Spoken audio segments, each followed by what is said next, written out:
Hello. Today, while I'm working on this little project, I'm just getting some colors down.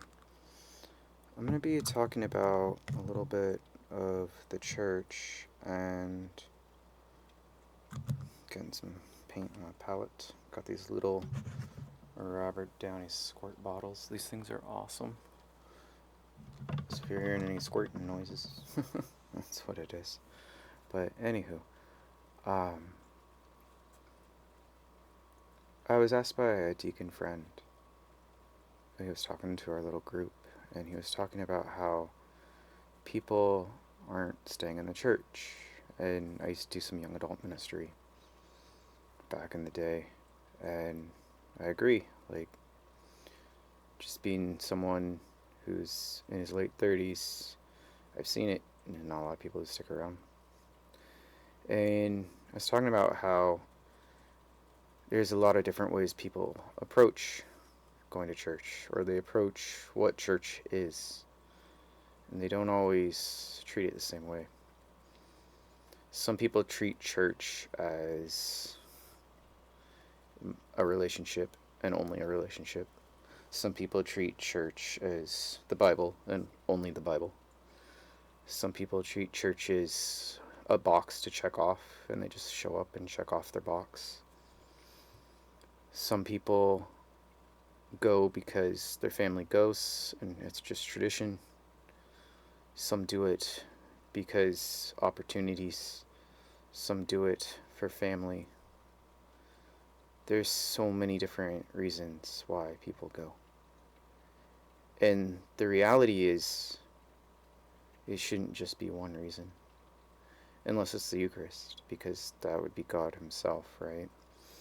And the Mass, this beautiful thing that us Catholics and some others participate in, is a summary of many, many different things.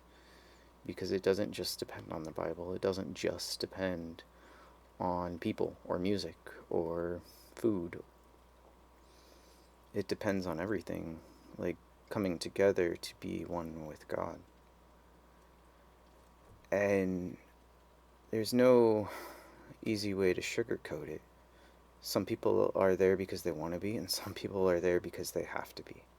Because someone's forcing them to be there, or they're out of guilt. And in classes and such, sometimes you feel rejected because the people around you don't necessarily want you there, or you don't feel wanted or needed, or what is that new phrase that kids say nowadays? Seen, I think it is, or heard, or whatever. The reality is, it's not about you. I'm sorry. I went through depression when I was younger in regards to, like, not being wanted at church by others. Like, the older people wanted me there, but the people my age sure didn't.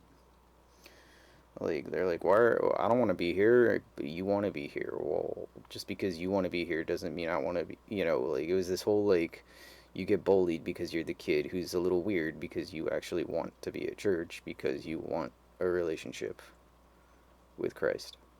Okay, sure, that's fine. That's literally biblical. Is what is the verse? I didn't come for something, I came to divide by the sword, something like that. I'm not very good at quoting scripture. But anywho, what I'm trying to get at is you have to make the effort. You have to make it not about you. You have to show up, but then choose Christ. No matter what your church is, no matter what your denomination or whatever it's called these days, whatever you're signing up for in your faith life, even if it's a non Christian religion, like, whatever you choose, you have to make it not about yourself. Because the moment you make it about yourself, you're giving up, in a sense, the identity of what that faith is supposed to be. Because it is your faith, but it's your faith in something else. And that gives you purpose, that gives you meaning. Everybody has a different, what's the right word, definition of what they want out of it or what they need out of it. Sure, we're all created a little differently. But if you're Catholic or Christian, I hope you believe that you are created in God's image and likeness, which means ultimately your goal is to grow in love with God. So I just want to point out that even as an artist, someone who creates, we have to look at the world a little differently because God is a creator, right? And everybody has the potential to be an artist.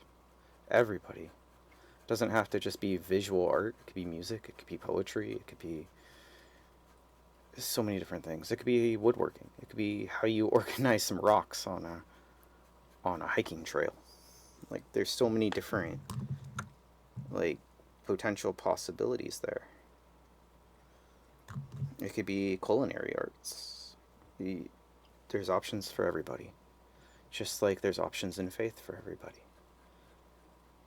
So my challenge for you this day, whoever's listening to this, is to challenge yourself to go out there when you go to church, if you go to church, and see how you can take yourself out of the equation just a little bit in the sense of giving of yourself to someone else or something else, something greater.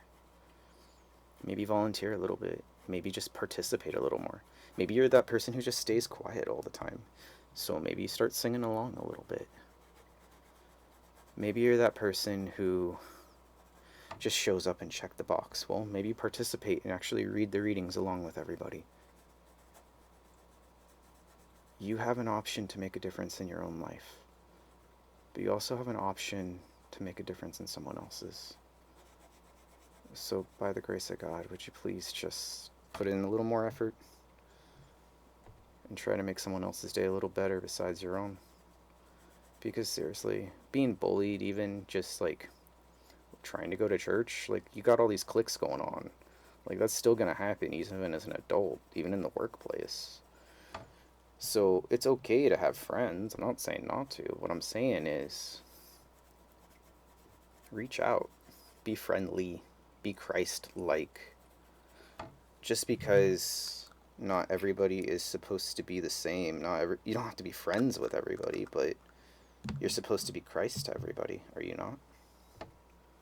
And if you're supposed to be Christ to everybody, are you? Am I? I know I fail all the time. I'm not saying I don't. I'm not perfect. But what I am saying is that at the end of the day, when you die, you're literally going to be asked, who did you represent? And how did you represent me? Here at Blessed Night, we do our best to represent Christ the best we can. God bless everybody. Take care.